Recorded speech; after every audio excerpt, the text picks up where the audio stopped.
عمران خان میری رائے میں اور میرے تجزیے میں مارچ 2025 تک اسی طرح ان کی قسمت ہچکولے کھاتی جائے گی، لیکن مارچ کے وسط میں عمران خان کے بہتر دن شروع ہو جائیں گے، جو مئی کے آخری 5-6 دنوں میں بالکل پیک پر ہوں گے، اور ان کے لیے ملک کے اندر سے زیادہ ملک سے باہر تحریک چلنی شروع ہو جائے گی، اور باہر کے ملک اس وقت مداخلت کی حد تک عمران خان کے معاملات میں پڑ جائیں گے۔ لیکن یہ جو لوگ بات کر رہے ہیں کہ اب بیرونی مداخلت ہوگی اور اب فلاں سے استعفیٰ مانگ لیا جائے گا، کم از کم مجھے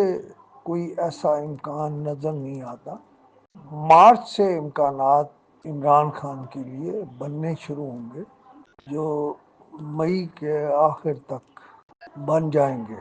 میرا دوسرا موضوع یہ ہے کہ وفاقی حکومت یعنی کابینہ پختونخوا میں گورنر راج لگانا چاہتی ہے۔ اگر ایسا ہوا تو یہ گورنر راج وفاقی حکومت کے لیے سوٹ نہیں کرے گا، اگرچہ وفاقی حکومت یہ سمجھتی ہے کہ انہیں ان کے لیے شاید پختونخوا میں رستے کھل جائیں گے اور امیر مقام کو گورنر بنا کر وہ شاید کوئی بڑا کام کر لیں گے۔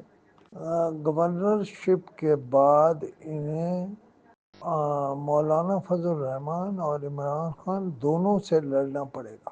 اس سے زیادہ میں کچھ نہیں کہنا چاہتا۔